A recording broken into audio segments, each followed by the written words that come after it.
أعوذ بالله من الشيطان الرجيم.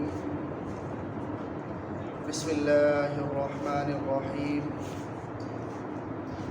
ود كثير من أهل الكتاب لو يردونكم من بعد إيمانكم كفارا حسدا من عند أنفسهم من بعد ما تبين لهم الحق فاعفوا واصفحوا حتى يأتي الله بأمره إن الله على كل شيء قدير.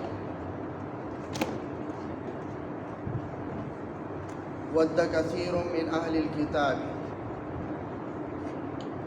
بہت سارے اہل کتاب چاہتے ہیں، لو یردونکم من بعد ایمانکم کفارا، کہ وہ تمہیں تمہارے ایمان لانے کے بعد دوبارہ کافر بنا لے۔ اہل کتاب سے یہاں خصوصی طور پر یہود مراد ہے۔ یہود طرح طرح سے یہ کوشش کیا کرتے تھے کہ مسلمانوں کو کسی طرح دوبارہ کافر بنا لیا جائے۔ اس آیت میں اس کا ذکر ہے۔ ویسے آج درس کا آغاز آیت نمبر 108 سے ہونا تھا، ہم تریدون ان تسألوا رسولکم، یہاں سے آیت نمبر 108 سے۔ تو آیت نمبر 108 جس میں اللہ تبارک و تعالیٰ فرماتے ہیں ام تریدون ان تسألوا رسولکم کما سئل موسیٰ من قبل، کیا تم یہ چاہتے ہو کہ تم بھی اپنے رسول سے اسی طرح کے سوالات کرو جس طرح کے سوالات اس سے پہلے موسیٰ علیہ السلام سے کیے جا چکے؟ یہ بھی یہود کی ایک چال تھی، وہ مسلمانوں سے طرح طرح کے سوالات کیا کرتے تھے اور یہ کہا کرتے تھے کہ یہ سوالات تم اپنے نبی سے کرو۔ ان سوالات کا بنیادی مقصد یہود کا یہی تھا کہ مسلمانوں کو الجھائے رکھے۔ اس کے علاوہ وہ سوالات کسی مقصد پر مشتمل نہیں ہوا کرتے تھے، بلکہ ان کا مقصود یہی تھا کہ مسلمانوں کو الجھائیں اور انہیں شکوک و شبہات میں مبتلا کر لیں۔ تو اللہ تبارک و تعالی مسلمانوں کو منع کر رہے ہیں کہ یہ یہود موسیٰ علیہ السلام پر ایمان لائے تھے، لیکن بے جا قسم کے سوالات، بے فائدہ قسم کے سوالات موسیٰ علیہ السلام سے کیا کرتے تھے، جن کا کوئی فائدہ نہیں تھا، جن کا کوئی مقصد نہیں تھا، صرف یہ کہ اپنے دل کی جو کجروی ہے اس کو ظاہر کرنے کے لیے یہ سوالات پہ سوالات کیا کرتے تھے۔ جیسا کہ ہم پیچھے وہ گائے کے معاملے میں ہم پڑھ چکے ہیں کہ اللہ نے حکم دیا کہ گائے ذبح کر لو، وہ گائے ذبح کر لیتے، لیکن سوالات پہ سوالات۔ تو مسلمانوں کے دلوں میں بھی انہوں نے یہ باتیں ڈالنی شروع کی کہ تم بھی اپنے نبی سے اس طرح کے سوالات کیا کرو۔ ظاہر ہے وہ سوالات دین کے سمجھنے سے متعلق نہیں تھی، وہ بے فائدہ قسم کے سوالات تھے، جس طرح یہ کہا جاتا ہے کہ بال کی کھال اتارنا۔ تو اللہ تبارک و تعالیٰ نے احکامات دیے، رسول اللہ صلی اللہ علیہ وسلم نے وہ احکامات امت تک پہنچائے، اور ان احکامات کا واضح کرنا، ان کی تشریح کرنا، یہ بھی نبی اکرم صلی اللہ علیہ وسلم کی ذمہ داری تھی، اور آپ صلی اللہ علیہ وسلم نے یہ ذمہ داری بخوبی نبھائی۔ وَأَنزَلْنَا إِلَيْكَ الذِّكْرَ لِتُبَيِّنَ لِلنَّاسِ مَا نُزِّلَ إِلَيْهِمْ، کہ ہم نے آپ کو پر قرآن نازل کیا ہے لِتُبَيِّنَ لِلنَّاسِ، تاکہ آپ لوگوں کے سامنے کھول کھول کر واضح کریں۔ تو یہ نبی اکرم صلی اللہ علیہ وسلم کی ذمہ داری اللہ نے بتائی تھی۔ تو ایسا نہیں تھا کہ یہ سوالات دین کے سمجھنے یا دینی احکامات کے سمجھنے سے متعلق تھے، ایسا نہیں تھا، بلکہ جس طرح کی یہودیوں کی وہ عادت تھی گائے سے متعلق بے فائدہ قسم کے سوالات، کہ ایک بات آپ کے سامنے واضح ہو گئی، آپ دوبارہ کہہ رہے ہیں کہ نہیں اس کا کیا مطلب ہے، جس کو ہم اردو میں کہتے ہیں بال کی کھال اتارنا۔ تو اللہ نے اس آیت میں مسلمانوں کو اس رویے سے اور اس قسم کے بیجا اور بے فائدہ سوالات کرنے سے منع کیا، اور فرمایا ام تریدون ان تسألوا رسولکم، اے مسلمانوں کیا تم یہ چاہتے ہو کہ تم بھی اپنے رسول سے اسی طرح کے سوالات کرو، کما سئل موسیٰ من قبل، جس طرح کے سوالات اس سے پہلے موسیٰ علیہ السلام سے کیے جا چکے، ایسا نہ کرو۔ وَمَن يَتَبَدَّلِ الْكُفْرَ بِالْإِيمَانِ، اور جس شخص نے ایمان کے بدلے میں کفر اختیار کیا، فَقَدْ ضَلَّ سَوَاءَ السَّبِيلِ، یقیناً وہ سیدھے راستے سے بھٹک گیا۔ تو اب تم ایمان لا چکے ہو، اور اس ایمان کا تقاضا یہ ہے کہ اللہ تبارک و تعالیٰ نے جو احکامات تمہیں دیے ہیں، ان احکامات کے آگے سری تسلیم خم کرو اور ان احکامات پر عمل شروع کرو، بیجا قسم کے سوالات میں اپنے آپ کو مت الجھاؤ۔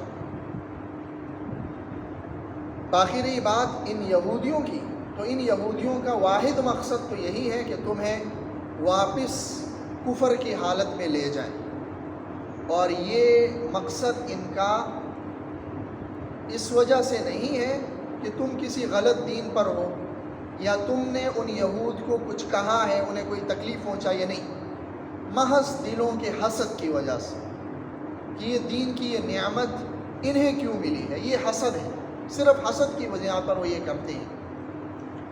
اور ایسا بھی نہیں کہ وہ اس دین کو یعنی دین اسلام کو کوئی حق نہیں جانتے، یا ان کے سامنے اس کی حقانیت کھل کر سامنے نہیں آ چکی ہے، واضح نہیں ہو چکی، نہیں، بلکہ اس دین کی حقانیت بھی ان کے سامنے کھل کر واضح ہو چکی ہے۔ صرف ہٹ دھرمی ضد اور حسد کی بنیاد پر وہ مسلمانوں کے دلوں میں طرح طرح سے وسوسے ڈالتے ہیں اور طرح طرح کی موشگافیاں وہ پیدا کرنے کی کوشش کرتے ہیں۔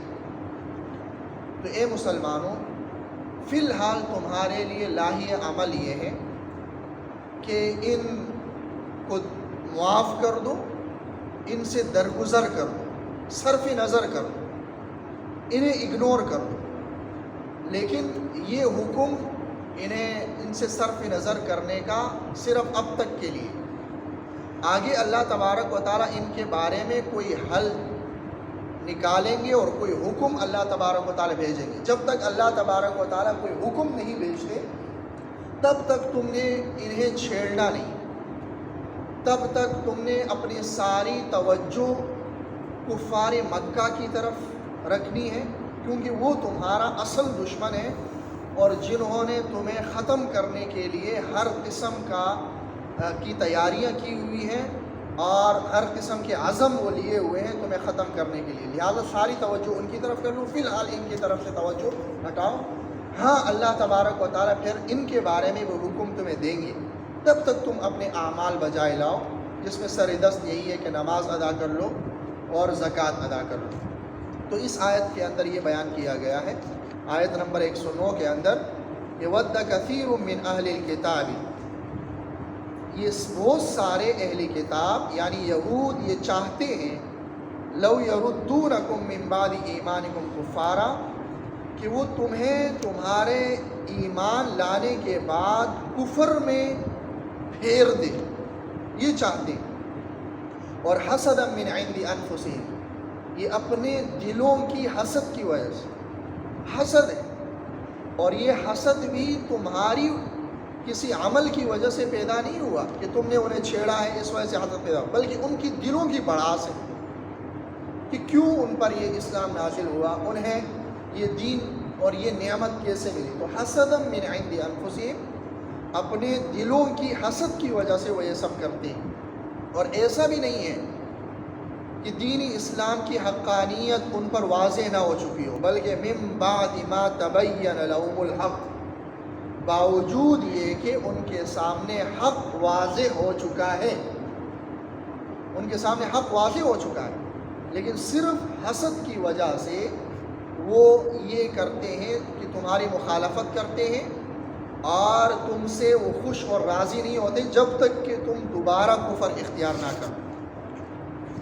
فاعفو واصفحوا، سو تم معاف کر لو اور درگزر کر لو. حتی یأتی اللہ بامرہ، جب تک کہ اللہ خود اپنا فیصلہ نہ بھیج دے. اور وہ فیصلہ پھر بعد میں یہی ہوا کہ یہود جو اپنی سازشوں سے اور اپنی شرارتوں سے باز نہیں آ رہے تھے، نبی اکرم صلی اللہ علیہ وسلم نے ان سے کئی بار معاہدے کیے. میثاق مدینہ کا معاہدہ اس پر واضح ہے. اس کے باوجود وہ طرح طرح سے شرارتوں سے جب باز نہیں آئے، مسلمانوں کو تنگ کرتے رہے، مسلمانوں کے خلاف کافروں کی مدد کرتے رہے، نبی اکرم صلی اللہ علیہ وسلم کو شہید کرنے کی کئی بار وہ کوشش انہوں نے کی. جب یہ سب کچھ ہوا تو اللہ تبارک و تعالیٰ نے پھر حکم دیا ان کے خلاف بھی تلوار اٹھانے کا، اور پہلے انہیں مدینہ منورہ سے نکالا گیا. وہ جا کر خیبر میں بسے، اور جب خیبر سے بھی ان کی سازشوں کا سلسلہ رکا نہیں تو پھر غزوہ خیبر بھی ہوا اور خیبر سے بھی انہیں نکال دیا گیا. تو فاعفو واصفحوا، تم معاف کر لو اور درگزر کر لو. حتی یأتی اللہ بامرہ، جب تک کہ اللہ تبارک و تعالی خود اپنا فیصلہ نہ بھیج دے. اور تمہیں کوئی تعجب نہیں ہونا چاہیے کہ ہم تو یہود کے مقابلے میں کمزور ہیں. جب اللہ فیصلہ بھیجیں گے یعنی ان کے خلاف جہاد کا، تو ہم یہود سے کیسے جہاد کریں گے؟ یہ بات تمہارے دل میں نہ آئے. کیوں؟ ان اللہ علی کل شیء قدیر، بے شک اللہ تبارک و تعالی ہر چیز پر قادر ہے. بظاہر تمہیں لگ رہا ہے کہ تم کمزور ہو، یہود کا مقابلہ نہیں کر پاؤ گے، لیکن یہ بات تمہارے دل میں نہیں کھٹکنی چاہیے، کیونکہ اللہ کی مدد تمہارے ساتھ ہے اور اللہ تبارک و تعالی ہر چیز پر قادر ہے. اللہ ایک کمزور فوج کے ذریعے سے ایک طاقتور فوج کو شکست دے سکتا ہے. اللہ تبارک و تعالی ایک پرندے کی مدد سے، ابابیلوں کی مدد سے، وہ ابرہہ کے ایک مضبوط لشکر کو، ہاتھیوں سے لیس لشکر کو اللہ تبارک و تعالی ایک چھوٹے سے پرندے کے ذریعے سے، ایک چھوٹے سے کنکر کے ذریعے سے ہلاک کر سکتے ہیں. اللہ تبارک و تعالی قادر. ان اللہ علی کل شیء قدیر، بے شک اللہ تبارک و تعالی ہر چیز پر قادر. فی الحال تم نے ان سے صرف نظر کرنا ہے اور اپنے اعمال پر توجہ مرکوز کرنی. وَأَقِيمُوا الصَّلَاةَ، کہ نماز قائم کرو.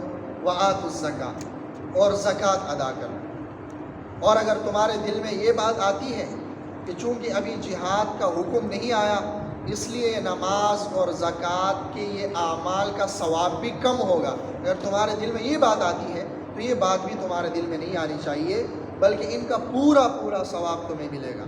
وَمَا تُقَدِّمُوا لِأَنفُسِكُم مِّن خَيْرٍ، اور جو کوئی بھلائی کا عمل تم اپنی ذات کے فائدے کے لیے آگے بھیجو گے. وَمَا تُقَدِّمُوا لِأَنفُسِكُم مِّن خَيْرٍ، اور جو کوئی بھلائی کا عمل تم اپنے فائدے کے لیے آگے بھیجو گے. اس سے یہ بات بھی ثابت ہو گئی کہ انسان جو بھی نیکی کا کام کرتا ہے اس میں اللہ کا کوئی فائدہ نہیں ہے، اس انسان کا ہی فائدہ ہے. تو جو کوئی بھلائی کا عمل تم اپنے فائدے کے لیے آگے بھیجو گے، تجدوہ عند اللہ، ایسا نہیں ہوگا کہ یہ بھلائی کا عمل ضائع ہو جائے گا، کسی شمار میں نہیں آئے گا، بلکہ یہ تمہارے آخرت کے اکاؤنٹ میں ڈپازٹ ہوگا، وہاں جمع ہوگا. تجدوہ عند اللہ، تم وہ عمل اللہ کے پاس پاؤ گے. ان اللہ بما تعملون بصیر، بے شک اللہ تبارک و تعالی تمہارے اعمال کو دیکھنے والے ہیں. ہر عمل اللہ کی نظر میں ہے، ہر عمل محفوظ ہو رہا ہے، اور کوئی ایک عمل چاہے وہ نیک ہو یا برا ہو، وہ کہیں بھی ادھر ادھر نہیں ہو رہا، کہیں بھی وہ چھپ نہیں سکتا. وہ اللہ تبارک و تعالیٰ کی ریکارڈ میں ہے اور وہ لکھا جا رہا ہے، اور ہر عمل اللہ تبارک و تعالیٰ کے پاس تم پاؤ گے. ما لهذا الكتاب لا يغادر صغيرة ولا كبيرة الا احصاها، کہ انسان قیامت کے دن کہے گا کہ اس رجسٹر کو کیا ہوا ہے کہ اس میں تو چھوٹے سے چھوٹا عمل بھی لکھا ہوا ہے، کوئی بھی عمل اس سے تو بچ نہیں پایا ہے. تو ہر عمل تم پاؤ گے. تو اب یہ جو نیک عمل تم کرو گے، ایسا نہیں کہ اس نیک عمل یہ نیک عمل تمہارا ضائع ہو جائے گا یا اس کا ثواب تمہیں کم ملے گا. نہیں، یہ عمل اللہ تبارک و تعالیٰ کے پاس ملے گا اور اللہ تبارک و تعالیٰ اس کا بدلہ تمہیں دیں گے. اللہ تعالیٰ عمل کی توفیق. سبحانک اللہم